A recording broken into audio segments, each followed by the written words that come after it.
makan babi, makan anjing yang menjijikkan. Kemudian mereka tidak bersunat, mereka masuk ke rumah ibadah mereka dengan pakai alas kaki. Sedangkan Tuhan itu maha suci. Tuhan itu maha suci. Bukan suci lagi Tuhan itu. Tuhan itu maha suci.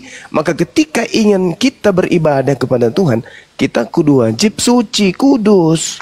Di Kristen tidak mengenal itu. Kristen jangankan yang kayak begitu, mandi junub aja kagak di Kristen itu. Ya, nggak ada mandi junubnya. Padahal di dalam kaidah Yesus mengajar itu mandi tahir, Bu. Mandi tahir itu diajarkan oleh para nabi Yahudi. Mandi tahir itu diajarkan. Makanya Kristen itu tidak berasal dari gimana? Contohnya kalau mandi. Kak, tunggu dulu Kak, jangan dipotong dulu Kak. Iya, Orang Yahudi itu jangankan mereka habis bersetubuh ya, mereka habis haid atau nifas aja, mereka itu diwajibkan mandi tahir, mandi suci, mandi junub. Itu kitabnya orang Yahudi yang menerangkan itu. Dan yang pasti yang ibu harus paham bahwasanya rumah ibadah itu tidak boleh dimasuki orang-orang yang najis. Juga di tempatnya penunggu-penunggu pintu, ada pintu-pintu gerbang rumah Tuhan. Supaya dalam hal apapun juga jangan masuk seseorang yang najis. Tak boleh. Najis itu adalah sesuatu yang melanggar kaidah kesucian. Seperti tai kucing, tai ayam. Itu tak boleh. Nah, orang Yahudi sangat-sangat menjaga itu, begitu juga umat Islam. Tapi di Kristen tak ada yang kayak gitu, Bu. Kenapa? Karena gimana mau mensucikan hal-hal seperti itu?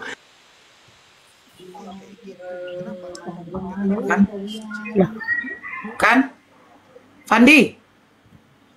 Fandi masih enak abang itu. Iya, saya enggak itu kan sudah dikasih kecil tadi, toh masih kena juga ya. Itu apa rentan sekali. Bang Zuma kan semalam pakai akun yang baru waktu naik di roomnya si Zul, berarti akunnya kena tombak semua. Dan ini baru bangkit. Sebenarnya kalau baru bangkit tidak bisa itu di live kan dulu. Aku juga iya, kalau baru bangkit aku juga yang akun besar itu kan baru bangkit. Baru bangkit nggak boleh tuh. Iya, disimpan dulu berarti ya. Iya, setidaknya padahal baru kalinya jangan dibesarin kalau begitu ya. Itu jangan dibesarin. Aku udah terkesima. Nggak boleh. Aku di sini sebagai moderator tapi nggak bisa jambat tamu loh. Kenapa begitu? Biasa signal itu. Tunggu Bang Zuma dulu aja naik kembali. Sebentar ya Kak ya. Iya Kak. Nah, ini pengaturan lembut-lembut juga kakak ini loh. Tapi iya dong. Kami lembut. Kita akun saya itu, akun saya itu kasihan baru bangkit baru 1 minggu lebih, baru bangkit lah, baru ngomong 1 menit aja udah digituin, waduh. Izin Abang, Abang punya akun yang baru bangkit misalnya hari ini ada yang 3 akun akan bangkit, itu jangan dulu dipakai live Bang. Lalu saya mau pakai apa? Pakai sepatu. Yang semalam itu yang lain. Udah nggak ada. Innalillahi semua yang semalam. Iya. Ya udah kayak kecil gini aja ya Bang ya, nggak apa-apa ya Bang ya. Iya. Izin Bang. Iya. Akunnya kecil yang penting kan orangnya besar kan gitu. Masih. Amin. Bang Zuma izin, Bang Zuma nggak usah dibesarin Bang Zuma ya biar aman ya. Iya. Bang Zuma itu sementonasa. Berdiri kokoh dan kuat, biarpun kecil dia di sini, gitu loh. Apa sementolasa? Semen kayak 3 roda di sana di Sumatera. Sini namanya sementonasa. Berdiri kokoh dan kuat. Nah, itulah semen kami di sini. Masya Allah, amin. Abang di mana rupanya Bang Zuma di mana ini? Saya di Makassar, Bu, di Jawa Timur. Jadi saya lanjut sedikit ya. Di dalam kitabnya orang Yahudi dikatakan mereka mengumpulkan saudara-saudaranya dan menguduskan dirinya. Kemudian mereka datang menurut perintah raja sesuai dengan firman Tuhan, lalu mentahirkan rumah Tuhan tuh. Jadi rumah Tuhan ini, bait Allah atau baitullah, itu harus disucikan. Jadi nggak boleh ada kenajisan di situ. Makanya orang Yahudi ketika mereka tidak menemukan sinagoge, mereka ingin ibadah, mereka mencari masjid. Mereka tidak mencari gereja karena mereka sudah bisa membedakan mana rumah suci, mana rumah tame yang najis. Begitu saudara. Iya. Silakan Iya. Yang mau Kita tombak saya diskusi ya, silakan, Bang. silakan tombak, silakan. Oh, aku sebenarnya minggu gereja belum semua firman Tuhan itu aku baca ya Kak, ya Bang. Iya. Jadi dibilang abang tadi di kitab Yahudi, tapi di waktu saya SMP, SMA belajar agama Kanada. Nah, terus di Perjanjian Lama memang di situ diajarkan ada sunat. Jadi di situ dibilang setelah kedatangan Tuhan Yesus, sunat itu diganti jadi baptis gitu. Jadi Alamak. iya, kan gitu. Jadi, berarti sekarang setelah Yesus lahir, setelah Yesus datang, jadi pembaptisan begitu, Bang. Jadi gini, Itu aja, iya. sunat itu adalah perjanjian kekal bagi Bani Israel, Bani Yehuda, Bani Yakub. Itu perjanjian kekal, nggak boleh. Bahkan di dalam Kejadian 17 nomor 14, barang siapa yang tidak menyunat nonotnya, kok jadinya nyunat, itu kemudian tidak boleh masuk ke dalam apa? Itu diperintahkan kemudian untuk dibunuh gitu loh. Seperti itu adanya. Nah, sehingga tanda berkat dari Abraham untuk manusia di alam semesta ini itu sunat. Iya, Bang. Iya. Bukti ketaatan manusia anak keturunan Adam kepada Tuhan pencipta langit dan bumi itu adalah nonotnya periksa. Kalau nonotnya itu masih pakai helm, berarti masih tertutup. Otaknya belum tunduk kepada Tuhan pencipta langit dan bumi. Oh, sunat. Jadi sunat itu berlaku juga sama kami kaum wanita. Kalau itu sunnah, disunahkan untuk membersihkan, dilap-lap aja pakai sabuk kelapa kering kalau itu. Tapi kalau laki-laki wajib hukumnya, nggak boleh tidak kalau laki-laki.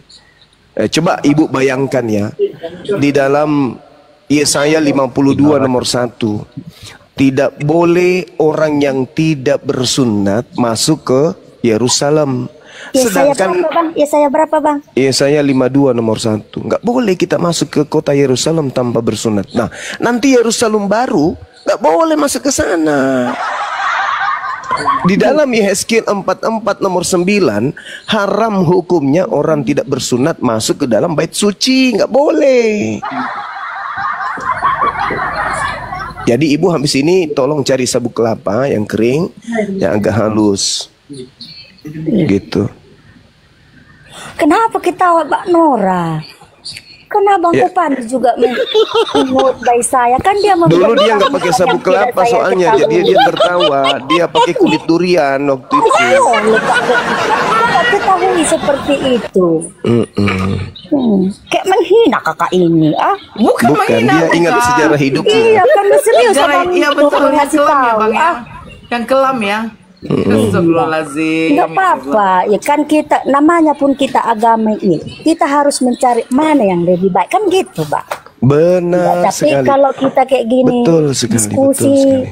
kita lembut begini kan kita tahu ini marah-marah, mana tahu lah kita kan. Benar, Kalau kayak gini kan bisa kita dapat. benar adik Iya, Lisbeth mudah-mudahan. gitu. Namanya siapa dek? Si Mudah-mudahan kita Hotang. dapat diskusi lagi di lain hari ya, Bang. Iya adek, aduh masya Allah. Satu hal yang ingin saya sampaikan sebelum ibu Pak Nora kemudian ini ketawa, nggak adek ini enak. tidur, di dalam pengakuan Yesus sendiri, syarat untuk masuk surga agamanya orang itu harus lebih baik dari ahli Taurat. Matius 5 nomor 20. Jika hidup keagamaanmu tidak lebih baik dari ahli Taurat, kamu tidak akan bisa masuk ke dalam surga. Nah itu, jadi harus ada tatanan keagamaan yang lebih sempurna. Bagaimana cara ibadah sudah diatur, bagaimana cara tidurnya, bagaimana semuanya sudah diatur. Nah, itu baru disebut hidup keagamaan yang lebih baik dari ahli Taurat. Seperti itu. Sedangkan di Kristen ya nggak bisa kemudian masuk surga karena Kristen tidak lebih baik dari ahli Taurat. Kristen joget-joget di gedung. Haleluya, oh haleluya. Iya, Gorong sebagiannya, kiri, Bang. gorong kanan.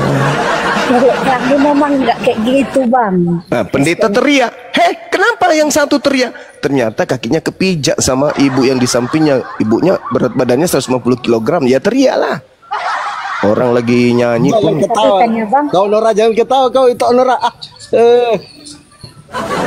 Iya, aku ketawa Mbak Nora ini. Aku udah Iya. serius abang. Dia itu ini sepupu sekali dengan Nunung yang pelawak itu.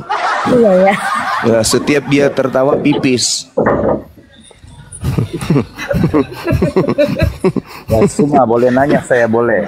Aku Silakan, jadi saudara. suka lah kalau nengok kakak. Kalau aku tengok di piti-piti lain marah-marah, jelek. Ini jadi cantik kakak. Siapa? Cantik. Kakak Nora kalau kalau marah dia. Habis minum kombantrin tadi pagi 1 papan sebelum kesini. Iya. Iya. Kalau diskusi kan gini nggak apa-apa. Kita kan masih mencari di mana. Tidak, Kak Lisbeth, yang dibilang Bang Zuma, yang waktu Bang Zuma bilang haleluya. Nah, jadi kepijak kaki pendeta itu saya teringat. Memang kan zaman dulu seperti itu, gitu loh. Ya Oh kami kan karena kan Kristen itu ada yang seperti itu kan, ada yang enggak kan. Kalau kami HKBP enggak kayak gitu pikirku. KBP enggak, iya. HKBP apa itu? Itu pangkat di kepolisian. Huria Kristen Batak Protestan. Itu AKBP Bang. Kalau pangkat AKBP ini H. Oh beda Iya. Kirain adik kakak tadinya. Sorry. Enggak. Apa tadi namanya? Apa namanya? HKBP. HKBP Huria Kristen HKBP. Batak. Oh iya, Karena sip. kan Di sep. Iya. Baik. Saya Oh, ibu orang sebenarnya Batak? saya kutip boleh. Iya, jadi kalau kita kan adik di ini orang sini- Batak. Iya, Bu, orang Batak, Bang. Kok dialeknya kayak orang Madura? Kok bisa ya? Iya. Kok lah? Mirip kali. Kalau dah, aku bikin galak lah sebenarnya. Lembut kali kayak orang Sunda gitu loh. Ayo kita bikin Mbak Nora galak buat kita tunjukkan Batak kita. Kak Lisbeth ini salah tika sama Bang Zuma. Iya, aku suka. Namanya masih sama. anak-anak. Maklumi aja, adik ini kan masih Iya. kecil, masih Udah nikah, usia Kak? baru Udah nikah 16 dia, tahun. Bang? Belum. Sudah 17 yang lamar tapi nggak mau. Belum ada yang lamar, Bang. Oh, Nggak belum. laku-laku. Iya. Ya, Masya Allah. Bang Kris, Masih- ayo maju Bang Kris. Masih- Ya, saya mau nanya Suma tadi. Ya, tadi kan dikatakan jika hidup keagamanmu tidak lebih daripada ahli Taurat, kamu tidak layak untuk kerajaan Allah. Nah, berarti kan untuk lebihnya kita harus sama dulu. Nah, jadi berarti seperti apa itu ahli Taurat dan orang Farisi hidup keagamaan mereka supaya kita lebih dari mereka. Nah, mereka kan patuh juga pada hukum-hukum Allah kan. Lebihnya apa? Kalau murid-murid Yesus mau lebih ya berarti percaya Yesus tapi juga hukum Allah. Jadi hukum Allah dan kesaksian Yesus. Jadi harus kedua-duanya itu lebihnya. Kalau Bang Suma lebihnya apa gitu? Ya, jadi gini, saudara. Cakupan untuk memahami itu tengok teguran Yesus di Matius 23. Apa kata Yesus di sana? Ahli Taurat, orang Farisi telah menduduki kursi Musa. Tetapi mereka mengajarkan namun tidak mempraktekkan. Jangan kau ikuti mereka, kata Yesus. Jangan kau mengikuti orang yang menggaungkan Taurat dengan mulut tapi tidak mempraktekkan. Nah, Kristen lebih parah lagi.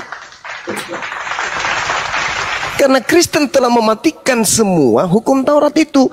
Efesus 2:15, dengan matinya oknum Yesus di atas tiang salib, Yesus telah membatalkan hukum Taurat beserta segala sesuatu yang ada di dalamnya, segala perintah yang ada di dalamnya. Berarti Kristen tidak bisa lagi menjalankan Taurat. Dengan tidak menjalankan Taurat, berarti tidak mungkin, mustahil Kristen lebih baik dari ahli Taurat. Itu tolak ukurnya itu di situ. Sedangkan kalau Iya, kita betul. berbicara mengenai hukum Taurat, itu kita berbicara mengenai seremonial. Hukum seremonial artinya praktek-praktek yang dilakukan dalam keagamaan seperti sujud atau ibadah tefillah 3 kali sehari, mandi tahir, tidak makan babi, perjamuan kudus dan seterusnya. Itu yang harus dikembangkan, dilaksanakan terus oleh mereka yang menganut ajaran Torah, yang pengikut Yesus. Nah, sedangkan saudara Kristen kan kagak lagi. Itu loh.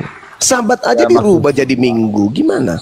Ya, jadi maksud Bang Suma itu yang seremonial ya, yang dilakukan. Terus kalau yang moral itu yang 10 perintah Allah, gimana dengan ahli Taurat dan orang Kristen?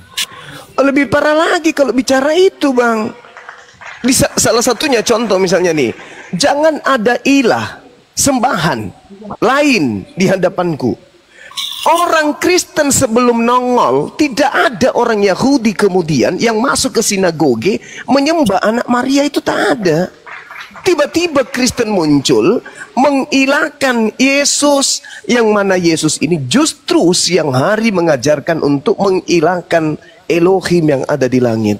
Hidup kekal itu, Yohanes 17:3, adalah mereka mengenal Engkau satu-satunya Tuhan, tak ada yang lain.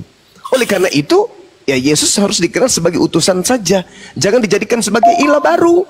Nah, dengan adanya Kristen yang membentuk ilah dalam bentukan manusia, maka itu sudah melanggar dari pokok utama hukum Taurat itu, yaitu hukum pertama, kasihilah Tuhanmu dengan segenap hatimu. Mengasihi Tuhan ilahnya orang Yahudi adalah menjalankan segala ketetapan dan aturan yang datang kepada Nabi Musa alaihi salam, bukan menghilangkan. Nah, sedangkan Kristen menghilangkan itu, tidak lagi kasih kepada Tuhannya Yahudi, tetapi justru menyembah kepada Tuhan yang diputuskan pada konsili 325 Masehi. Gitu, Bang. Jadi ilah baru itu bernama Yesus. Silakan. Kan orang Yahudi tidak tahu siapa Yesus. Kalau Yesus itu di perjanjian lama kan masih di surga. Jadi ketika dia lahir di Yerusalem, lahir di Israel sana, nah dia keluar dari diri Allah kan. Nah berarti dia dari Allah. Nah makanya orang Kristen menyebut dia Yesus Tuhan. Kenapa? Karena memang dia keluar dari diri Allah. Sedangkan di perjanjian lama yang disebut Allah itu Tuhan. Nah jadi Yesus belum disebut-sebut di perjanjian lama.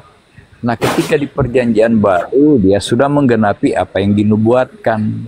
Nah sehingga dia itu menjelma jadi manusia, memang dianggap manusia seutuhnya. Nah orang kalau menyebut dia Tuhan salah. Kenapa? Nggak tahu kalau Yesus itu keluar dari diri Allah kan. Nah jadi kalau Kristen menyebut dia Tuhan karena tahu dasarnya apa, dia dari mana, dia kan bukan nabi biasa, dia kan lahir dari ruh Allah, bukan dari hubungan orang tua ya, hubungan biologis, tapi lahir dari ruh Allah, karena memang keluar dari diri Allah.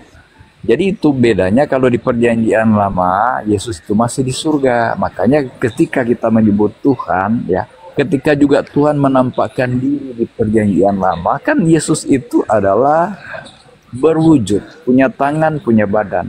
Jadi artinya ketika dia menampakkan diri, bukan Bapa yang menampakkan diri, tapi Yesus. Nah, beda di perjanjian baru, memang Yesus sudah ada, langsung jadi manusia. Makanya orang Kristen menyebut dia Tuhan, karena tahu dia asalnya dari Tuhan. Allah yang Esa kan bukan berarti Allah itu satu. Ada Bapa, Anak, dan Roh Kudus. Nah sekarang kan zaman Roh Kudus. Yesus yang mengutus Roh Kudus itu. Roh Kudus dari Allah. Itu bedanya kita Kristen memahami bahwa di perjanjian lama memang Yesus masih di surga, dan di perjanjian baru Yesus sudah di dunia. Dia lahir, mati, dan bangkit kan sudah dinubuatkan. Jadi Al-Quran juga mengakui kan Yesus lahir, mati, dan bangkit. Itu jadi memang kalau kita diskusi memang agak nggak ketemu ya di ajaran Islam dan Kristen. Itu aja dulu. Iya, jadi gini saudara, jadi kalau Anda katakan Yesus, terima kasih, nanti malam masih live, kerja dulu ya.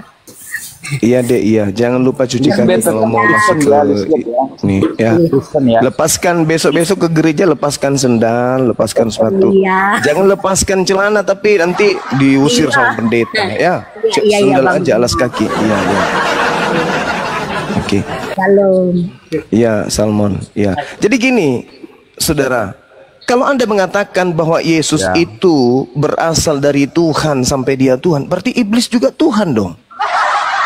Coba Anda baca 1 Samuel 19 nomor 9. Tetapi roh iblis yang berasal dari Tuhan, yang keluar dari Tuhan hingga pada Saul, Berarti iblis juga ini Tuhan, berarti kalau itu yang menjadi tanggapan saudara. 1 Samuel 18 nomor 10 juga dikatakan begitu. Keesokan harinya roh iblis yang dari Tuhan, yang keluar dari Elohim, berkuasa atas Saul, sehingga Saul kerasukan di tengah-tengah rumah, sedang Daud main kecapi seperti sehari-hari. Adapun Saul ada tombak di tangannya. Berarti iblis juga adalah Tuhan, karena dia keluar dari Tuhan. Tak ada itu, Bang. Coba Anda lihat di dalam Yohanes 3 nomor 34. Apa kata Yesus? Siapapun yang diserahi tugas untuk menyampaikan firman, maka padanya akan penuh dengan roh Tuhan. Itu 2. Yang ketiga, Anda coba baca Matius 4 nomor 4. Apa yang dikatakan oleh Yesus di sana? Manusia tidak hidup dari roti saja, tetapi dari setiap firman yang keluar dari Tuhan. Berarti kita juga Tuhan berarti kalau gitu. Jadi nggak ada itu, Bang. Makanya saya katakan pelanggaran terbesar yang dilakukan oleh anak keturunan Adam di dunia ini, yang nyata di antara Yahudi, Kristen, dan Islam adalah orang Kristen menyembah kepada makhluk halus, menggantikan Tuhannya Yahudi dengan mengatasnamakan Yesus. Itu pelanggaran paling berat yang dilakukan oleh penduduk bumi yang bernama Kristen. Itu harus dicatat dengan baik tuh. Karena orang Yahudi masih menyembah kepada hakikat yang maha suci. Yesaya 5 nomor 16. Umat Islam juga masih menyembah kepada hakikat yang maha suci, Subhanahu wa ta'ala, maha suci, maha tinggi. Tapi Kristen beda. Kristen ini menyembah kepada manusia, makhluk yang terkutuk di atas pohon. Beda kita. Itu kelasnya itu di situ, saudara. Silakan. Ya, jadi mengenai iblis dan Yesus beda, saudaraku. Kalau Yesus posisinya di surga sebagai anak Allah. Kalau iblis ini adalah pemimpinnya nih, ya, malaikat. Dia malaikat, beda dengan Yesus. Kalau Yesus memang diberi kuasa. Jadi malaikat-malaikat sebenarnya takluk pada Yesus. Itu dikuasakan oleh Bapa kepada Yesus. Jadi kalaupun dikatakan iblis keluar dari Allah, itu benar. Karena memang dicampakkan ke dunia. Dia sombong, memberontak, ingin menyamai yang maha tinggi, sehingga diturunkan ke dunia ini. Nah, makanya Yesus ini sebagai anak Allah beda dengan iblis. Nah, karena iblis sudah merusak moral manusia di dunia ini, sehingga diutuslah Yesus. Jadi beda posisi Yesus di surga dengan si iblis, dan beda juga Yesus ketemu iblis di dunia ini, beda. Nah, iblis adalah perusak, sedangkan Yesus mau memperbaiki jalan yang dirusak oleh iblis. Makanya kita manusia-manusia yang sudah disesatkan oleh iblis, Yesuslah jaminan yang diberikan oleh Bapa di surga, dikaruniakan kepada kita supaya kita masih punya kesempatan untuk selamat. Kita tidak hidup ditakluk kepada iblis lagi. Nah, Yesus mengajarkan kita patuh pada hukum Allah dan beriman kepada Yesus supaya kita bisa selamat. Makanya Yesus katakan, ikutlah aku, ya. Dia katakan, akulah jalan kebenaran dan hidup. Tidak seorang pun bisa sampai kepada Bapa kalau tidak melalui aku. Jadi beda ya iblis dengan Yesus, walaupun sama-sama dari Allah. Tapi Yesus adalah anak Allah, iblis hanyalah pemimpin malaikat yang murtad. Sepertiga malaikat di surga ikut dia, tapi lebih banyak malaikat ikut Yesus. Gitu bedanya, Bang semua. Oke, baik. Saya tanggapi yang ini. Al-Quran saya mengatakan wa ikhwanuhum yamuddunahum fil ghayyi tsumma la yuqsirun. Al-Quran surah Al-Araf ayat 202. Dan teman-teman mereka, yaitu orang-orang kafir dan orang fasik, membantu setan-setan dalam menyesatkan dan mereka. Kenapa dalil ini saya bacakan? Karena Anda mencoba untuk menjadikan Yesus itu sebagai anak Tuhan, dan kemudian Anda memisahkan antara iblis dan yang Anda sembah. Yesus anak Maria itu adalah manusia. Yesus yang saudara sembah itu adalah makhluk roh. Beda dengan Yesus yang datang di tengah-tengah Bani Israel. Yang Anda sembah itu bukan anak manusia. Yang Anda sembah itu yang Anda katakan sendiri tadi. Dia bukan manusia, tetapi dia adalah iblis, makhluk roh. Coba Paulus Anda tanya, Paulus, ya paman, Anda menerima konsep Trinitas, Yesus Tuhan, bla bla bla dan seterusnya itu dari mana? Dari manusia? Apa kata Paulus? Bukan. Aku tidak menerima Injil dari manusia. Bukan manusia mengajarkan aku, tetapi aku memperolehnya dari Yesus. Nah, dia mengaku menerima Injil dari Yesus yang bukan manusia. Sedangkan iblis bisa meniru siapapun. Jangankan meniru Yesus, meniru Tuhan pun dia sanggup. Menurut pemahaman Yesaya 14. Coba, apalagi kalau hanya meniru Yesus. Nah, sekarang Yesusnya bagaimana ketika ia datang di tengah-tengah Bani Israel? Waspadalah kepada iblis yang datang kepadamu dengan memakai nama Yesus. Matius 24 nomor 4 nomor 5. 23 sampai nomor 26. Dan juga dalam Lukas 21 nomor 8. Waspadalah kepada penyesat yang datang kepadamu dengan memakai nama Yesus dan berkata, akulah Yesus, waktunya sudah dekat, jangan kamu percaya. Hasil daripada iblis, tengoklah agama saudara, menyembah kepada yang disebut Yesus. Yesus, Bang, setinggi apapun levelnya ketika ia mengajar di tengah-tengah Bani Israel, sedahsyat apapun mukjizat yang Yesus lakukan di atas muka bumi ini, Yesus mampu memberikan matahari terbit dari barat terbenam di timur sekalipun, atau membuat matahari menjadi 3 biji sekalipun, atau menciptakan manusia sekalipun, level Yesus tidak akan pernah bisa menjadi Tuhan. Dia tetap ciptaan Tuhan, dia makhluk. Itu level tertinggi. Apalagi kalau cuma mengaku, kepada aku telah diberi kuasa baik di langit maupun di bumi, pergilah ke seluruh dunia, jadikanlah seluruh bangsa menjadi muridku. Itu bukan Yesus lagi. Itu adalah makhluk roh. Paulus mengatakan dalam Galatia 1:11-12, aku menerima Injil bukan dari manusia. Bukan manusia mengajarkan aku, tetapi dari Yesus. Nah, Yesus berkata, hati-hati dengan Yesus palsu yang akan menyesatkan banyak orang. Itulah dia yang datang kepada Paulus. Gitu, Bang. Iya, jadi kalau levelnya untuk jadi bapak memang iya tidak mungkin. Bapak is bapak, ya, anak is anak. Tapi kalau bicara dalam kealahan dan Tuhan, memang Yesus ada di dalamnya. Ada Bapa, Anak, dan Roh Kudus. Jadi memang iya, Yesus itu bukan Bapa karena Bapa di atas Yesus. Itu betul. Makanya ketika di dunia, Yesus selalu mengajarkan tentang bagaimana kita menyembah Bapa di surga. Berdoa pun kita harus sebutkan Bapa di surga. Tapi Yesus katakan, barang siapa meminta kepada Bapa sebarang sesuatu, mintalah dalam namaku. Karena memang Yesus posisi sebagai pengantara ketika dia di dunia ini. Ya, jadi itu kalaupun kita menyebut Tuhan, karena memang di dalam kealahan ada Dia. Ya, di dalam yang disebut Tuhan ada Yesus di dalamnya, tapi posisinya tetap bukan Bapa. Ya, itu. Jadi kalau berbicara ya tentang Mesias ya yang akan tampil ya, itu berarti bukan tunggal tapi jamak. Jadi kalau kita juga menyimpulkan bahwa Paulus adalah salah satu yang dinubuatkan Yesus, itu salah. Masih ada ajaran-ajaran memang yang sesat ya, tapi kalau ajaran Paulus bagi saya bukan menyesatkan. Justru Paulus mengajarkan tentang Injil, tentang Yesus sampai mati sekalipun. Jadi tulisan Paulus bagi saya ya bukan dianggap pagan ya. Saya tidak menganggap tulisannya adalah tulisan Mesias palsu, tapi tulisan Paulus adalah dikatakan ilham Allah ya. Ilham yang diberikan Allah kepada Paulus lewat anaknya Yesus Kristus. Karena Yesus ya, bentar dulu Pak. Assalamualaikum menetapkan Paulus sebagai yang diutus kepada bangsa. Assalamualaikum. Waalaikumsalam warahmatullahi wabarakatuh. Bang apa? Bang Aljansa, assalamualaikum juga ya Bang ya. Lanjut. Masih ada yang ingin disampaikan? Ya. Jadi ajaran Paulus ya mengajarkan tentang apa makna dari mati dan bangkitnya Yesus. Jadi kalau kita dibaptis, betul apa yang dikatakan oleh Ibu tadi, baptis itu mengganti sunat.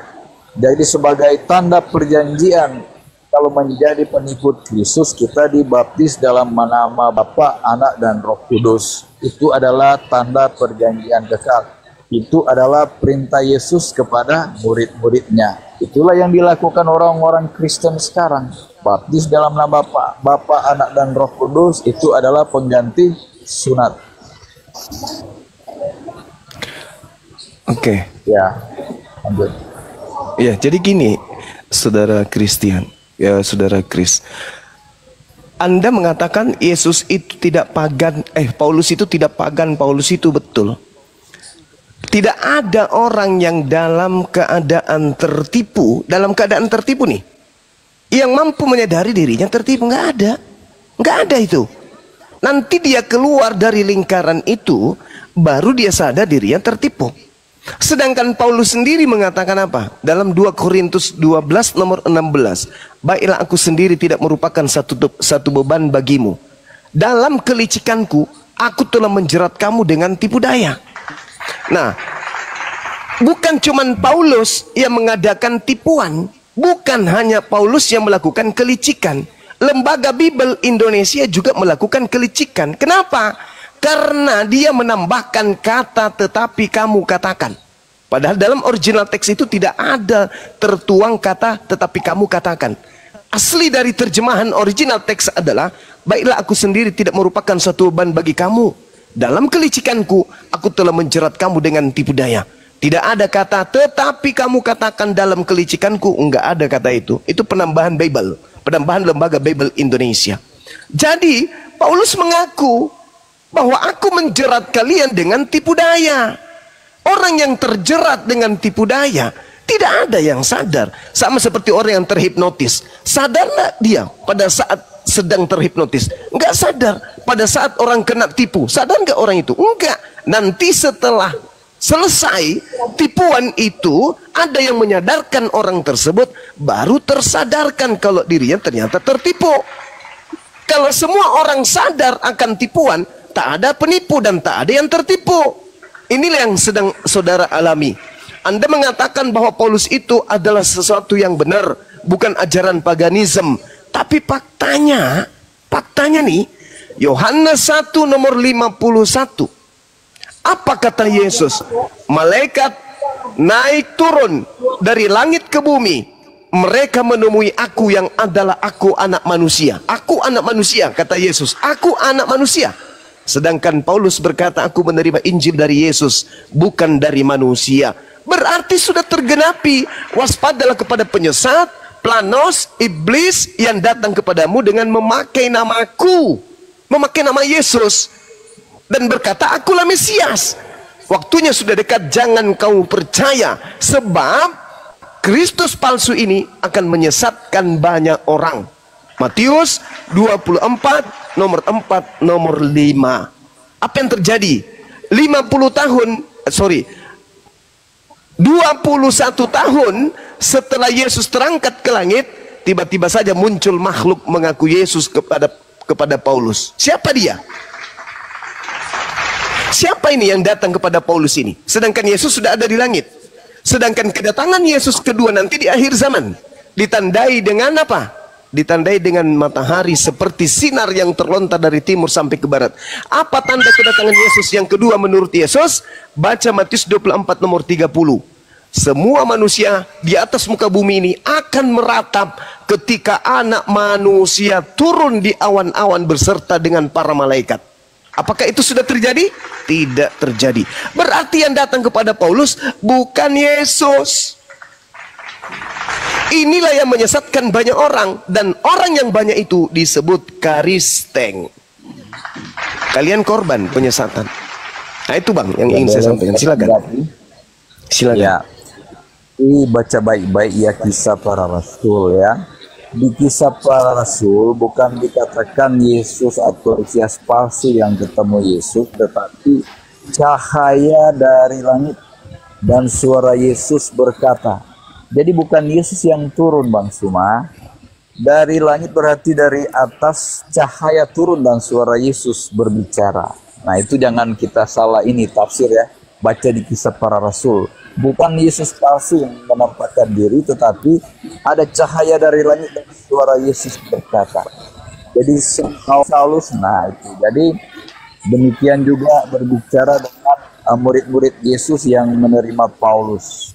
Paulus itu bertobat, ya, dia dibaptis dalam nama Bapa, Anak, dan Roh Kudus. Dan Yesus menyuruh murid-murid itu yang membaptis Paulus, sehingga Paulus ditugaskan untuk berbicara menginjil kepada bangsa-bangsa lain. Makanya Paulus katakan kepada orang Yahudi, kepadamulah Injil Kerajaan Allah disampaikan lebih dahulu, tapi kamu menolaknya, sehingga kami berpaling kepada bangsa-bangsa lain. Jadi suara Yesuslah yang berbicara kepada Paulus, bukan iblis yang menampakkan diri kepada Paulus atau Mesias palsu. Jadi itu ceritanya demikian. Jadi Paulus itu berbicara ilham dari Allah, ilham dari Yesus Kristus. Oke. Yang pertama, Yesus berkata di dalam Yohanes 17 nomor 8 sebelum dia terangkat ke langit, segala firman yang engkau berikan wahai Bapa, telah aku sampaikan kepada mereka. Semua firman telah aku sampaikan kepada mereka. Dan mereka telah menerimanya. Dan mereka percaya dengan benar. Dan mereka percaya bahwa engkaulah yang telah mengutus aku. Segala firman yang Yesus terima dari Tuhannya telah Yesus sampaikan kepada pengikutnya. Dan setelah firman itu terkumpul pada pengikutnya, pengikutnya semua percaya kalau Yesus itu adalah betul utusan Tuhan. Itu dulu poinnya. Segala firman, berarti tak ada lagi firman dari Yesus. Loh, kok tiba-tiba ada suara didengar oleh Paulus mengatasnamakan Yesus? Sedangkan di dalam Kisah Para Rasul 1 nomor 11, Yesus yang kamu lihat terangkat ke langit itu akan datang ke bumi ini sama seperti engkau melihat dia terangkat ke langit. Mampus kau. Itu satu. Yang kedua, terkait dengan cahaya, sabar bang. Terkait dengan cahaya. Yesus berkata di dalam Lukas 10 nomor 18, aku melihat iblis jatuh dari langit dalam rupa cahaya. Ketiga, Yesus berkata kemudian, apabila ada orang berkata bertemu dengan Yesus di sini, di Yesus di sana, jangan kamu percaya. Sebab sama seperti kilat memancar dari sebelah timur, terlontar sampai cahayanya sampai ke barat, demikian pula kelak kedatanganku yang kedua. Jadi kalau ada yang berkata aku bertemu dengan Yesus, aku bertemu dengan Mesias, apa kata Yesus? Jangan kau percaya. Matius 24 nomor 23 sampai nomor 27. Jadi jangan percaya. Ketika Paulus datang, aku bertemu dengan Yesus di padang gurun loh. Oh no, kami dipesan sama guru kami, jangan percaya. Sorry, nggak terpancing. Sorry, tidak tergoda Paulus. Maka Paulus mengatakan apa? Aku diutus untuk non-Yahudi. Kenapa dia mengaku kayak begitu? Karena dia tahu orang-orang Yahudi sudah dipesan sama Yesus. Jangan percaya kalau ada yang mengaku bertemu dengan aku. Maka Paulus kemudian membanting setirnya. Kemana? Ke Romawi dan Yunani. Galatia 1 nomor 15 nomor 16. Aku diutus kepada orang-orang non-Yahudi. Galatia 2 nomor 8. Aku diutus kepada orang-orang yang tidak bersunat. Kenapa demikian? Supaya ajarannya tidak diketahui. Baca Kisah Para Rasul 24 nomor 5. Paulus ini adalah penyakit sampar. Dia telah menyesatkan orang-orang Yahudi di seluruh dunia beradab. Dan dia adalah tokoh dari agama Kristen. Menyesatkan orang-orang Yahudi di seluruh dunia yang beradab. Dan dia adalah tokoh dari agama Kristen. Itu jelas itu. Itu seruan orang-orang Yahudi terhadap Yesus, terhadap Paulus, yang tidak datang kepada orang Yahudi untuk mengajarkan ajarannya, tetapi dia datang kepada orang-orang non-Yahudi yang tidak bersunat untuk mengajarkan ajarannya. Sehingga orang Roma dan Yunani lah yang pertama kali di Turki, di Antioquia, yang menjadi pengikut dan disebut Kristen.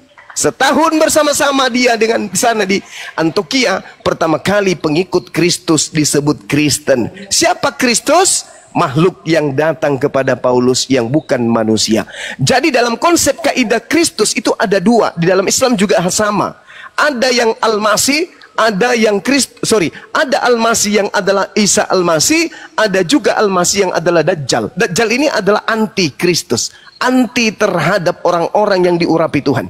Nah, kebetulan yang datang kepada Paulus juga Kristus, tapi bukan manusia. Sedangkan yang datang mengajarkan penginjilan, akulah jalan, akulah kebenaran, akulah hidup, Yang berkata itu adalah Yesus manusia. Barang siapa yang tidak ada yang sampai kepada Bapa tanpa melalui aku, berarti harus melalui manusia Yesus, bukan melalui makhluk roh yang datang kepada Paulus. Saya kira begitu, Bung. Silakan. Ya. Jadi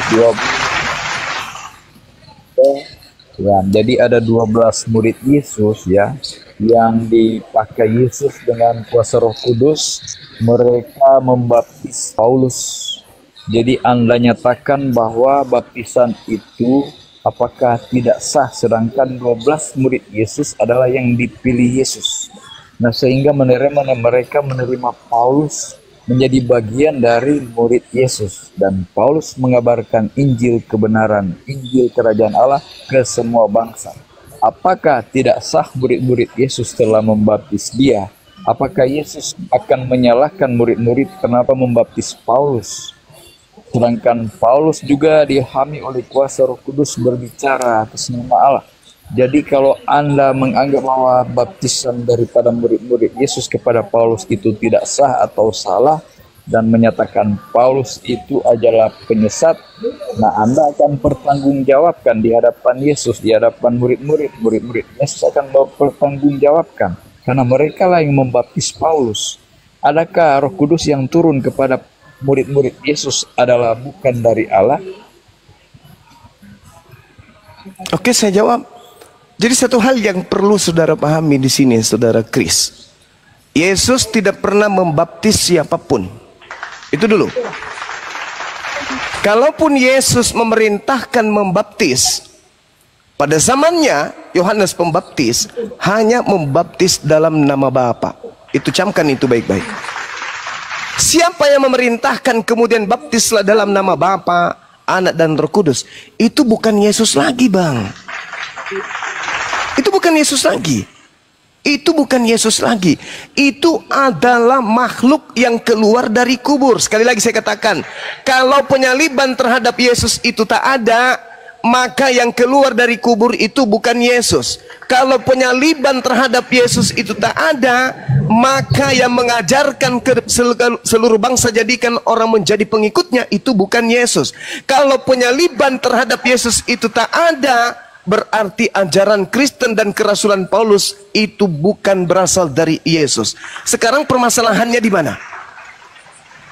Dikatakan dengan sangat jelas oleh Paulus sendiri sebagai kunci utama bagi orang Kristen.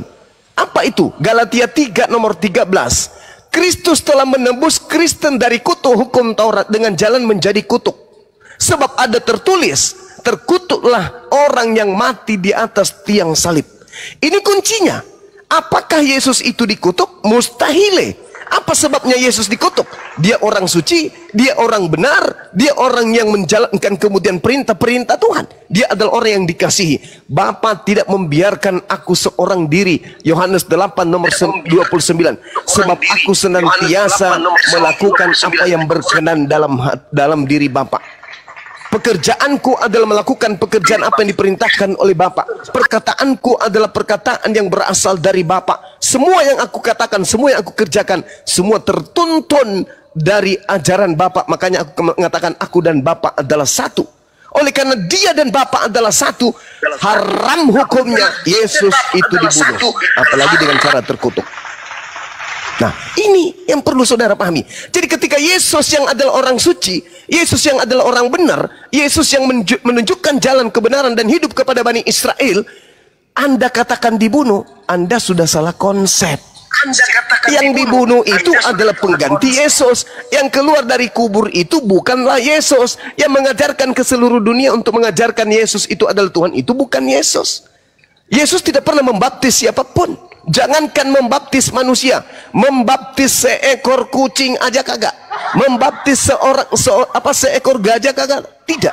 Membaptis seekor anjing saja kagak. Jadi jangankan membaptis manusia, membaptis yang lain saja itu Yesus tidak pernah. Seperti itu saudara. Jadi alangkah baiknya kalau Anda kabur aja daripada Anda guncang imannya, karena sudah menyadari bahwa ternyata yang aku sembah, yang kalian sembah, yang Kristen sembah itu bukan anak Maria, tetapi makhluk roh yang Paulus katakan, aku menerimanya bukan dari manusia, tetapi dari Yesus Kristus. Betul. Jangan kabur lagi kau. Jadi di Alkitab juga dikatakan mereka yang tidak menerima atau menolak ya kalau Yesus lahir, mati dan bangkit, itu adalah mereka yang tidak menerima hukumannya, mereka yang dihukum, dan mereka yang menuruti hawa nafsu mereka ya. Jadi itu yang menolak bahwa Yesus itu lahir, mati dan bangkit, ajarannya demikian, itu adalah mereka yang sudah ditentukan untuk dihukum, yang menuruti hawa nafsu mereka. Jadi kalau ajaran Paulus ya Anda katakan bukan ajaran dari Tuhan, berarti itu Anda itu memang levelnya ya, hanya kalau iblis nggak mungkin lewati ilmunya Paulus ya. Sebab di Wahyu 12:17 juga dikatakan kalau orang yang melakukan hukum Allah dan memiliki kesaksian Yesus itu diperangi, nah itu pekerjaan iblis, setan, naga ya. Jadi kalau baca Alkitab memerangi Kristen dengan ayat-ayat Alkitab dengan kesimpulan liar, itu salah. Itu adalah pekerjaan setan di akhir zaman ini. Ya, apalagi mengatakan Paulus itu pendusta dan lain-lainnya. Ajaran Paulus itu mengagungkan dan memuliakan Yesus. Ya, dia mengajarkan jalan keselamatan hanya di dalam Yesus. Tidak mengajarkan keselamatan di nama Paulus, tapi dalam nama Yesus satu-satunya yang layak disembah dan dimuliakan. Itu ajaran Paulus, bukan ajaran yang menentang Yesus. Bahkan sampai mati pun Paulus rela demi Kristus. Nah itu. Jadi berbeda dengan ajaran-ajaran di luar ajaran Paulus. Nah itu hanya selevel iblis lah buat saya itu. Iblis hanya suka cari-cari salah, menjadikan orang jadi salah. Semua yang salah, semua yang jahat itu adalah ajaran iblis. Begitu. Jangan cari-cari kesalahan Alkitab atau menyalah-nyalahkan orang Kristen. Itu pekerjaan iblis. Mudah. Itu aja. Oke, saudara, saya ingin tanya nih. Kita kerucutkan masalah. Menurut saudara Chris, apakah iblis berkuasa terhadap Yesus? Dia pernah menggoda Yesus, tapi dia tidak berkuasa karena Yesus tidak menurut kemauan iblis. Oke, baik. Saya ingin memberikan satu materi untuk menjadi renungan saudara.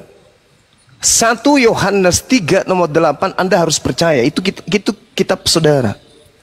Barang siapa yang tetap berbuat dosa berasal dari iblis.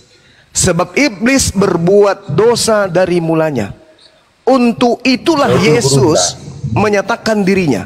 Untuk itulah Yesus menyatakan dirinya. Yaitu supaya Yesus membinasakan perbuatan-perbuatan iblis. Betul? Yesus membinasakan perbuatan iblis, betul? Betul. Berarti ketika iblis mencobai Yesus, perbuatan iblis tidak berhasil, betul? Iya, Yesus kan betul. Oke, betul. Nah sekarang ketika iblis merasuki Yudas, berhasil nggak? Iblis merasuki Yudas tujuannya agar Yesus dibunuh, berhasil nggak? Tapi Yesus bukan Yudas. Betul, tetapi iblis menggunakan Yudas agar Yesus itu ditangkap, betul nggak? Iya. Berhasil nggak upaya iblis ini? Berhasil nggak upaya iblis ini? Ya, upaya iblis itu mau mengalahkan Yesus. Iya, berhasil nggak? Dia menggunakan manusia-manusia. Berhasil nggak iblis?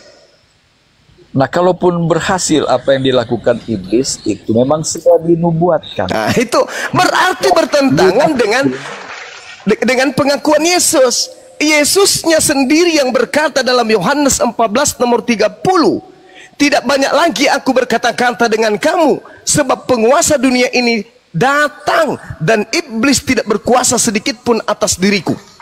Berarti upaya iblis untuk supaya membunuh Yesus itu tidak berhasil. Jangankan untuk menganiaya atau mencobai Yesus, sekedar untuk kemudian berkuasa terhadap murid Yesus, iblis tak berhasil. Lukas 10:19, sesungguhnya aku telah memberikan kuasa kepada kamu untuk menginjak ular dan kalajengking, dan kuasa untuk menahan kekuatan musuh, sehingga tidak ada yang akan membahayakan kamu. Itu ucapan Yesus untuk murid-muridnya. Sedangkan Yesusnya berkata, kitab Anda sendiri yang berkata bahwa Yesus datang untuk membinasakan perbuatan-perbuatan iblis. Berarti bukan Yesus yang dibinasakan di atas salib, karena Yesuslah yang membinasakan perbuatan iblis. Al-Quran mengatakan wa makaru wa makarallahu wallahu khairul makirin. Mereka berupaya untuk membunuh Nabi Isa, tetapi kemudian ternyata yang dibunuhnya adalah orang lain. Itu bukti bahwa Yesus berhasil membinasakan upaya-upaya iblis, bukan malah dibunuh dia, Bang. Yesus, itu intinya. Ya, semua Yesus bangkit, Yesus menang, Yesus mengalahkan, dan iblis kalah. Nah ini, saudara. Benar. Yesus bangkit, iblis kalah. Baik tidak. Ya. Pelajari, ya. Yesus bangkit. Ya, Yesus bangkit. Menang, ya. Oke. Menang. Oke. Saya juga mengatakan benar, Yesus bangkit. Betul itu. Yesus bangkit dari kubur.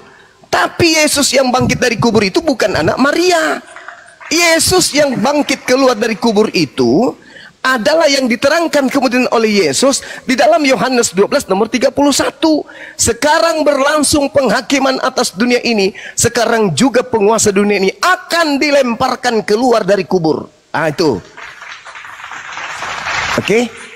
Yesaya 14 nomor 15, iblis dimasukkan ke dalam kubur. 2 Petrus 2 nomor 4, iblis dimasukkan ke dalam kubur, ke dalam goa. Mayat yang dikira Yesus dimasukkan ke dalam goa milik Yusuf Arimatea. Pada hari ketiga keluar makhluk dari goa tersebut, dan Yesus mengatakan di dalam Matius 12, angkatan jahat ini minta satu tanda, dan tidak akan diberikan satu tanda apapun kecuali anak manusia keluar dari kubur pada hari ketiga. Jelas itu. Matius 12 nomor 38 sampai nomor 40. Berarti yang Anda katakan Yesus bangkit, saya iakan. Memang Yesus bangkit, tapi yang bangkit itu bukanlah anak Maria. Yang bangkit itu adalah syaitan. Mana indikasi buktinya? Yang pertama, ketika Maria, sabar Bang. Ketika Maria datang ke kuburan, apakah Maria mengenal makhluk yang ada di kubur itu? Padahal dia mengaku Yesus? Tidak. Satu. Yang kedua, apakah murid-muridnya percaya kalau ada kebangkitan pada hari ketiga? Tidak percaya. Mana buktinya? Lukas 24 nomor nomor 9, nomor 10, nomor 11 sampai nomor 12. Murid-muridnya tidak percaya akan kebangkitan. Tidak ada yang percaya. Loh, kok bisa guru kita bangkit? Emang menjadi setan? Makanya di data nomor 37, murid-murid ketakutan dan kaget sebab mengira melihat hantu. Kenapa demikian? Karena yang bangun makan ikan goreng dari kubur itu memang hantu. Itu bukan guru dia. Makanya Markus mengatakan di dalam Markus 16 nomor 12, dan Yesus menampakkan diri dalam rupa yang lain.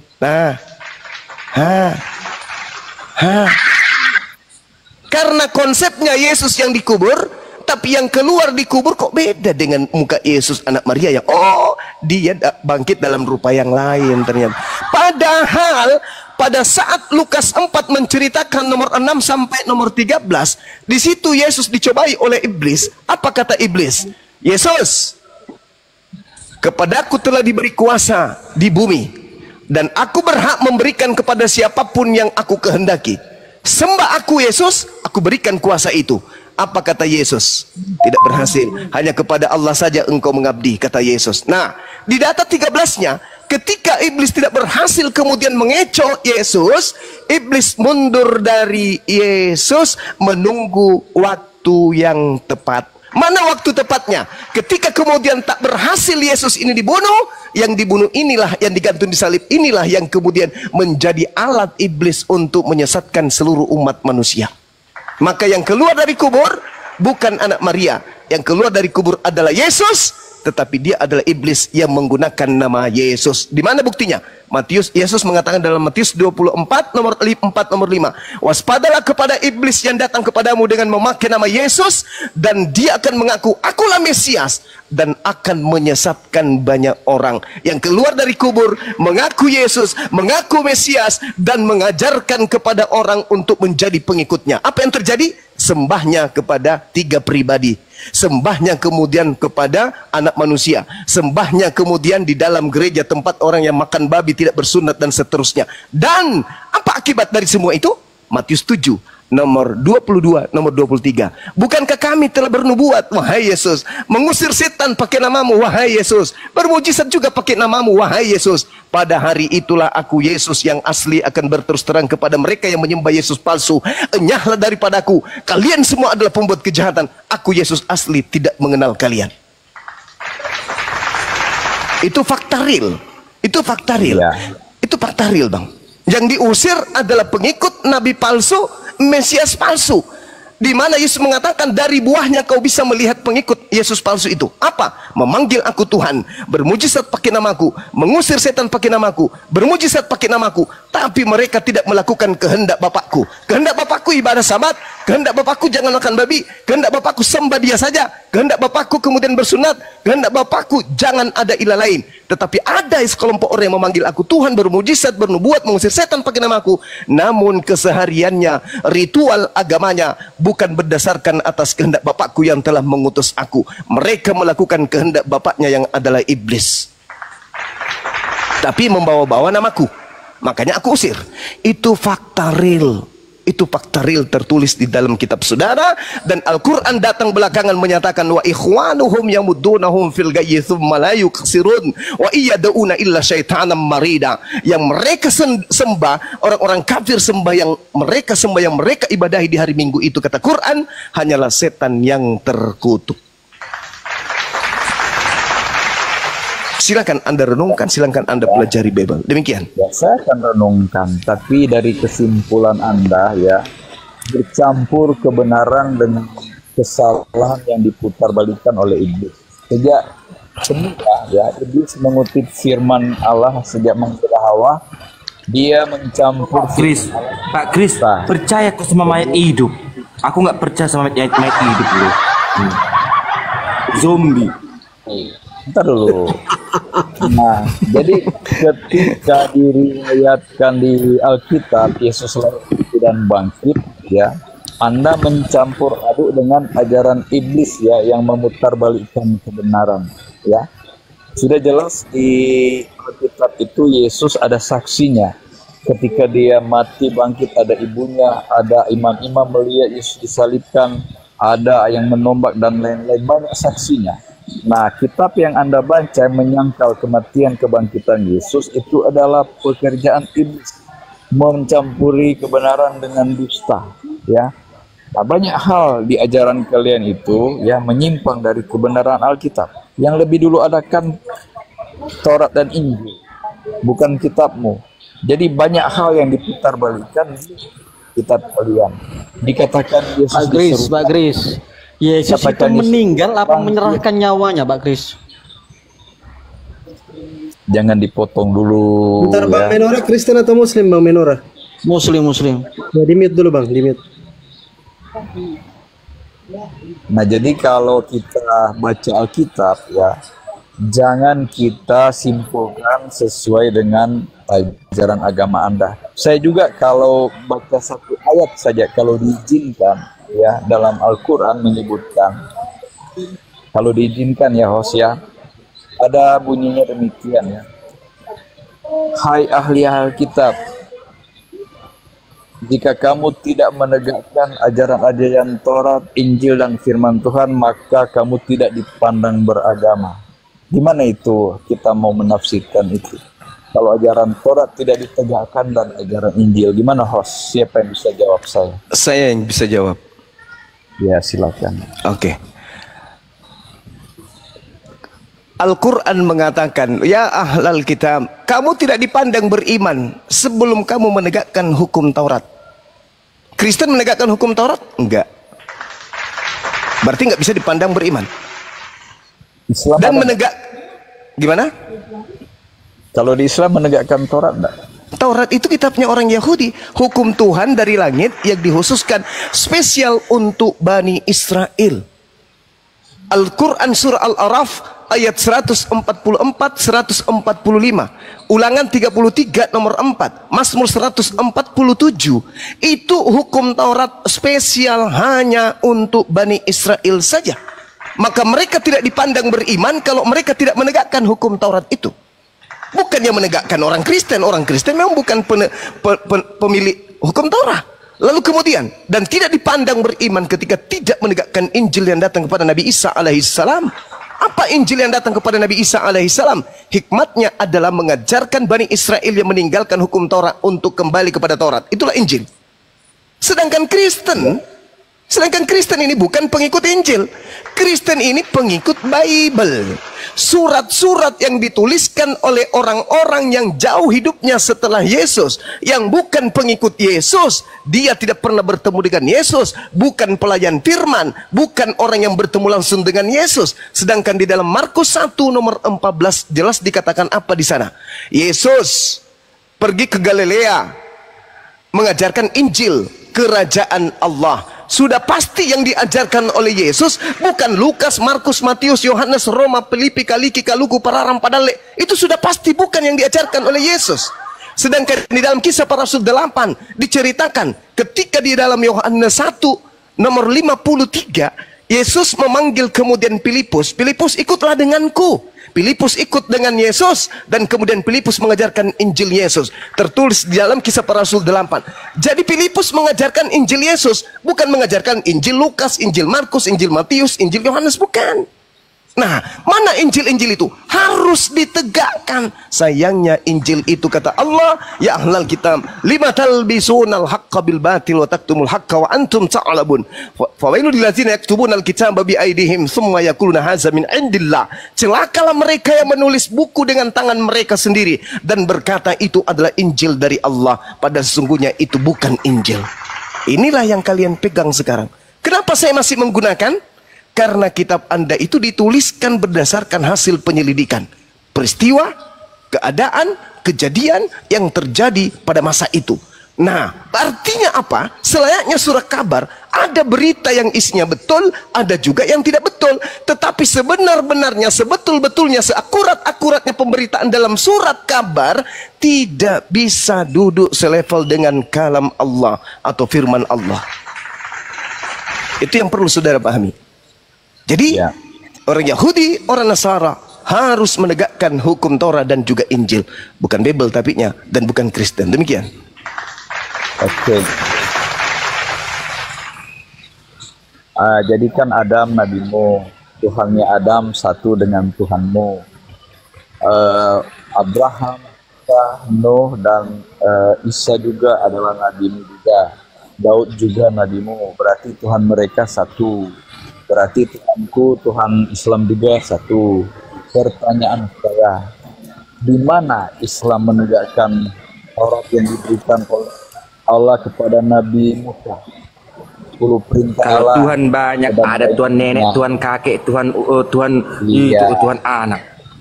Gimana nih Pak? Dia tidak bicara. Saudara, Al-Quran mengatakan begini. Belum, saya belum nanya. Iya, silakan. Tuhan nabi-nabi satu dengan Tuhanmu. Jadi ketika mau menegakkan 10 perintah Allah jadi beda. Tuhan Musa emang dengan Tuhan Islam apa beda? Contoh, Anda salahkan Kristen tidak bersabar, Anda Islam juga nggak bersabar. Apa bedanya Anda dengan Kristen? Sedangkan Musa menerima hukum yang ditulis oleh jari Allah langsung, tidak boleh manusia berubah karena Tuhan langsung yang menulis. Kenapa di Minggu Kristen di Jumat Islam jadi beda? Tuhannya yang mana? Allah mana lagi yang menulis hukum itu kepada kalian? Boleh saya jawab? Ya. Oke. Jadi begini saudara, terkait dengan hukum-hukum Tuhan, itu didatangkan oleh Tuhan kepada Nabi, di mana Nabi itu diutus, di mana Nabi itu memiliki umat masing-masing. Islam datang kemudian, Allah memerintahkan kepada Nabi Muhammad sallallahu alaihi wasallam, "Qul," katakanlah wahai Nabi Muhammad, "Amanna billah wa ma unzila alaina wa ma unzila ala Ibrahim wa Ismail wa Ishaq wa Yaqub wal asbati wa ma utiya Musa wa Isa wan nabiyyuna min rabbihim." Katakanlah kepada manusia wahai Nabiku Muhammad, bahwa kami beriman kepada Allah dan apa yang diwahyukan oleh Allah kepada kami, dan apa yang diwahyukan oleh Allah kepada Nabi Ibrahim, Ismail, Isa, Yakub dan cucunya, dan apa yang diberikan kepada Nabi Musa dan Isa dan para nabi dari Tuhan mereka. Kami tidak membeda-bedakan seorang pun di antara mereka, dan hanya kepada mereka lah dan hanya kepadakulah kalian berserah diri, kata Allah. Itu diterangkan dalam Al-Quran. Wa nahnu lahu muslimun. Nah, sekarang Anda bertanya, apakah sama Tuhannya? Jelas sama. Antara Tuhan yang kami sembah dan Tuhan yang disembah oleh para nabi itu sama. Makanya kami diperintahkan amanna billah wa ma unzila alaina. Berimanlah kepada Allah dan apa yang diturunkan kemudian kepada kami dan apa yang diturunkan kepada Ibrahim dan keturunannya. Kami beriman kepada yang diturunkan kepada Nabi Ibrahim dan keturunannya. Lalu kemudian terkait dengan Taurat yang Anda sebutkan tadi, Allah Subhanahu wa ta'ala menjelaskan di dalam Al-Quranul Karim, "Ya Musa, inni istafaituka 'alan nasi birisalati wa bikalami fahuzha ma ataituka wa kunta minasyakirin." Itu kata Quran. Wahai Musa, aku Tuhanmu, sesungguhnya aku memilih melebihkan engkau dari manusia pada masamu untuk membawa risalahku dan firmanku. Sebab itu wahai Musa, berpegang teguhlah kepada apa yang kuberikan kepadamu, dan hendaklah engkau termasuk orang-orang yang bersyukur. Wa katabna lahu fil afaq min kulli syai' mau'idatan wa tafsila li kulli syai'. Dan wahai Musa, aku telah menuliskan kepadamu loh batu segala sesuatu sebagai pelajaran dan penjelasan untuk segala hal. Maka berpegang teguhlah kepada loh batu itu, kepada Tauratku itu, dan suruhlah kaummu berpegang kepadanya sebaik-baiknya. Kaummu seirama dengan Ulangan 334. Hukum Taurat hanya diberikan kepada Bani Yakub saja, sama dengan Al-Quran. Mazmur 147 nomor 19 nomor 20, hukum Taurat hanya berlaku kepada Bani Israel. Yeremia 31 nomor 31 sampai nomor 33, Tuhan memberikan hukum Taurat kepada batin setiap Bani Israel dan Bani Yehuda, bukan Bani Batak, Bani Toraja, Bani Manado, Bani Ternate, Bani Flores. Itu tidak diberikan. Tuhan hanya memberikan perjanjian hukum barunya, yaitu Taurat, kepada batin setiap Bani Israel saja. Anda, saya bukan Bani Israel, tapi kami umat Islam beriman bahwa Torah diberikan kepada kaumnya Nabi Musa alaihi salam, bukan diberikan kepada orang Batak, bukan diberikan kepada orang Jawa, orang Bugis, orang Makassar. Itu diberikan kepada Bani Israel. Itu Anda harus paham. Ya. Nah, silakan. Ya. Saya sedikit lagi, saya mau ibadah, teman-teman. Ya, jadi Isa Al-Masih ya mengagungkan Bapa di surga, dan Bapa di surga itu yang menetapkan hukum. Dan Yesus mengekalkan hukum. Yesus tidak membatalkan hukum. Yesus datang untuk semua manusia, bukan hanya untuk Bani Israel, tapi semua manusia di dunia. Yesus ajarkan supaya kita taat pada setiap perintah Bapa. Makanya di kitab Wahyu dikatakan yang penting di sini adalah ketekunan orang-orang kudus yang memelihara perintah-perintah Allah dan memiliki kesaksian Yesus. Dua itu yang harus dipegang supaya kita luput dari murka Allah. Itulah yang harus kita pegang. Yesus bukan mengajarkan bukan hanya untuk Israel saja, tapi untuk semua manusia di dunia yang mau percaya kepadanya. Saya kira demikian saja. Akulah jalan kebenaran dan hidup. Ikutilah dia jalan yang lurus, yaitu Yesus Isa Al-Masih. Demikian saya mau turun ya, saya juga mau panggil. Iya, silakan. Terima kasih ya, Saudara Kris. Ya, Saudara saya juga tuh. Ya. Iya, silakan Bang. Saya tutup ya teman-teman. Jadi ketika Saudara Kris mengatakan akulah jalan, akulah kebenaran, akulah hidup, tidak ada yang sampai kepada Tuhan kecuali melalui aku, maka dengan dalil itu justru tidak boleh orang menjadi Kristen. Tidak boleh. Tidak boleh. Karena Yesus adalah jalan, kebenaran dan hidup menuju Elohim, Tuhannya Bani Israel. Gak boleh jadi Kristen. Kenapa? Di Kristen ini, dengarkan sahabat-sahabat. Di Kristen itu unik. Bukan menuju kepada Elohim. Tetapi Elohim sendiri yang turun menjadi Yesus. Filipi 2 nomor 6, nomor 7, nomor 8. Filipi turun, Elohim turun, Dewa turun, Tuhan turun, mengosongkan diri, tidak mempertahankan kemudian ketuhanannya, melainkan mengosongkan dirinya dan menjadi manusia. Jadi manusianya ini bukan lagi jalan, karena dia sendiri yang adalah Tuhan. Makanya dalam Kristen, Yesus itu manusia 100%. Nah, itu Yesusnya Bani Israel. Dan 100% Tuhan, itu Yesusnya Paulus in the gang. Digabungkan menjadi satu. Digabungkan menjadi satu. Padahal Yesus hanya jalan menuju kepada Elohim. Tapi Yesus yang datang kepada Paulus, itu adalah Elohim sendiri yang nuzul menjadi daging, menjadi manusia, dan taat sampai mati di atas tiang salib. Filipi 2 nomor 6, nomor 7, nomor 8. Kolose 2 nomor 9. Seluruh tubuh Yesus itu adalah Elohim. Bukan perantara lagi, bukan jalan, tetapi dia adalah tujuan. Akulah Alfa dan Omega. Oh, dia tujuan. Kepadaku telah diberi kuasa. Oh, dia tujuan. Berarti sahabat-sahabat sekalian, kalau Anda masih menggunakan Yohanes 14 nomor 6, akulah jalan, akulah kebenaran, akulah hidup, maka Anda tidak boleh menjadi Kristen. Anda harus menjadi Yudaism. Yesus sujud, Yesus syahadat, Yesus puasa, Yesus sabat, mengantarkan Anda bukan menjadi Kristen. Anda mempraktekkan ajaran Yesus dalam Yohanes 10 nomor 27. Apa kata Yesus? Aku mengenal muridku, mereka mendengarkan suaraku dan mengikuti aku. Aku bersyahadat, muridku syahadat. Aku berpuasa, muridku puasa. Aku sujud, muridku sujud. Aku sunat, muridku sunat. Aku sabat, muridku sabat. Aku tauhid, muridku tauhid. Aku Yudaism, aku praktisi Torah, muridku Yudaism, muridku praktisi Torah. Itu aku. Kalau kamu menjadikan aku jalan kebenaran dan hidup, maka pasti otomatis hidupmu akan mengantar engkau menjadi anak yang saleh.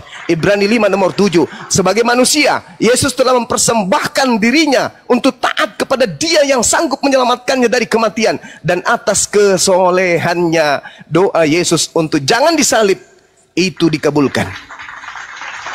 Jadi kalau masih mengimani Yohanes 14 nomor 6, akulah jalan, akulah kebenaran, akulah hidup, tidak ada yang sampai kepada Tuhannya Yahudi tanpa melalui aku, maka haram kemudian Anda menyatakan diri Anda sebagai pengikut Yesus, tetapi Anda menyembah Yesus. Sesungguhnya Yesus mengabarkan kemudian dalam Yohanes 14 nomor 31, malaikat-malaikat turun naik dan turun naik dan turun naik datang kepada Yesus sebagai anak manusia. Sedangkan yang mendirikan konsep dirinya adalah Tuhan, itu adalah bukan Yesus yang datang kepada Bani Israel alias yang datang kepada Bunda Maria dan juga murid-muridnya, melainkan Yesus lain yang datang kepada Paulus yang mendirikan kemudian agama Kristen. Saya kira begitu sahabat-sahabat sekalian.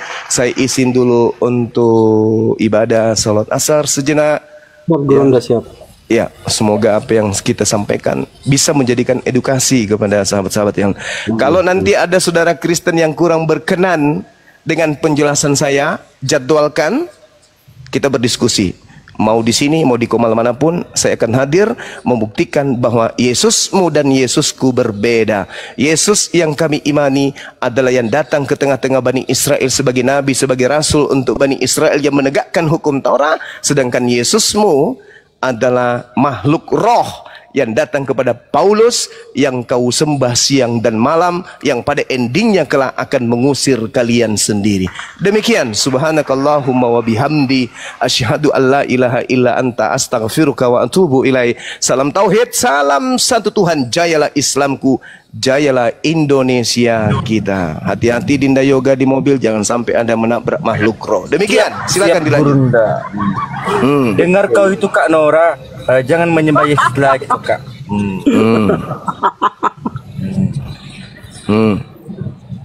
Lanjut. Ya, oke. Silakan teman-teman Kristen. Bang Ardi, itu Nora monitor.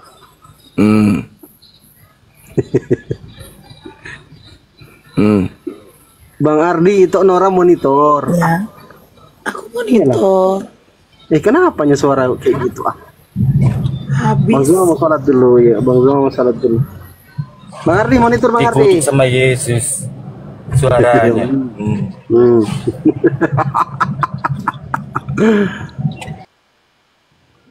Ntar aku naikkan teman-teman Kristen yang lain lah. Kalau bisa teman-teman Kristen typing dulu ya.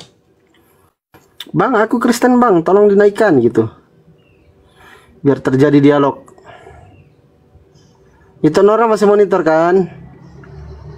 Masih. Agak ngelik ini. Siapa moderator ini? Itu Nora moderator, Yoga moderator. Orang bilang aku moderator, aku nggak bisa naikkan orang. Mereka cita kau. Masa sih? Coba aku cabut dulu moderatornya ya. Baru aku pasang lagi. Hapus.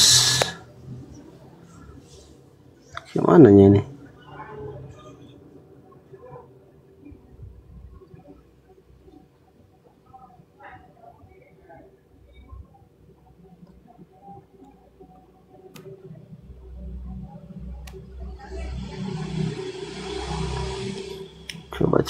Coba. Loh, kok delete? Itu Nora monitor. Masih kedengaran suara saya? Masih. Moderator. Coba itu udah aku tambahkan lagi. Coba tes lagi. Nggak bisa. Itu baru aku tambahkan coba. Nggak bisa. Alamak, signal kali ya? Nggak tahu, aku bagus.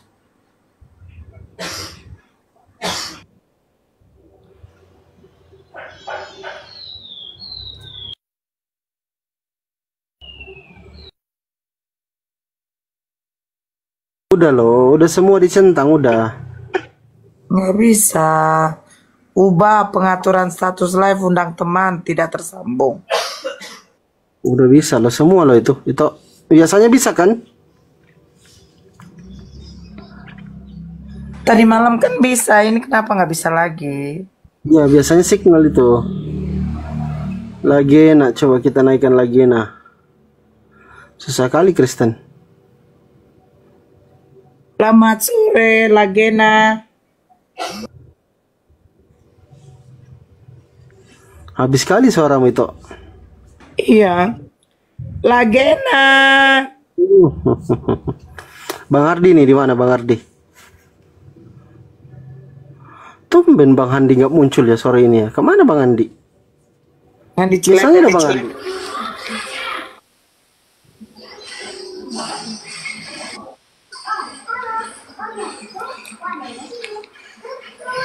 Lagena Kristen Muslim Bang. Lagena. Oke, signal dia tidak menjawab pula. Oh, Bang Andi di Ustadz Hatta. Siap. Dari tadi loh aku tunggu Bang Andi nih. Gak muncul-muncul.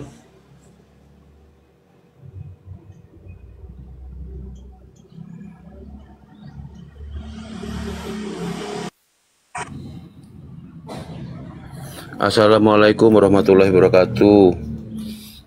Waalaikumsalam. Waalaikumsalam. Ya, terima kasih ya sudah naikkan saya. Terima kasih, semoga saya selalu murah rezeki panjang umurnya. Hanya dengan ini saya bisa mencari ya. Terima kasih saudara semua. Saya Riko dari Tanjung Pandan Belitung, berjualan aneka cemilan dari Pulau Belitung. Mohon dibantu ya bagi yang mau bantu aja. Kami berjualan pempek sutra tenggiri, abon tenggiri, kerupuk tenggiri, pastel mini abon tenggiri, peletek cumi-cumi, nasi cumi-cumi. Yang mau order silahkan langsung chat WA saya ada di akun bio ini, DM juga bisa. Kami kirimkan dari Tanjung Pandan Belitung melalui line parcel Cicep JNT ke seluruh Indonesia, Malaysia, Singapura. Insya Allah amanah dan halal. Terima kasih host, terima kasih semua. Assalamualaikum.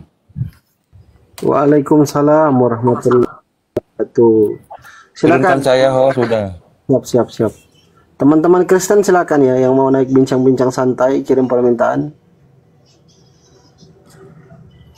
Nanti teman-teman yang mau beli empek-empek apa itu peletek cumi, abon tenggiri dan sebagainya silakan di DM aja Bang Riko, nanti ada nomor WhatsApp beliau di situ ya.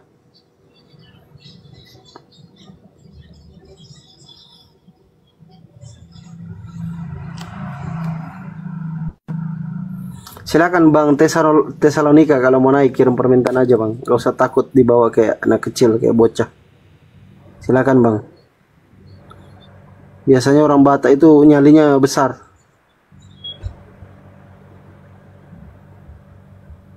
Silakan teman-teman Kristen. Bang Preferi, Kristen Muslim, bro. Bang Preferi. Panggilan kedua. Oke. Bang Yahud. Bang Sonye, Kristen Muslim. Bang Sonye. Oke, nggak menjawab juga.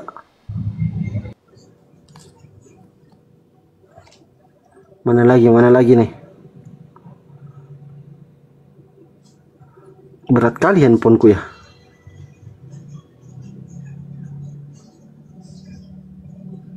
Itu Nora belum bisa naikkan tamu? Belum. Aku udah bisa loh bang, tapi kau tengok dulu orangnya ya. Oke, oh moderator kau rupanya. Iya, aku moderatormu. Oke. Lihat yang Kristen aja naikkan. Naikkan aja dulu, nanti kalau bukan turunkan aja kembali gitu.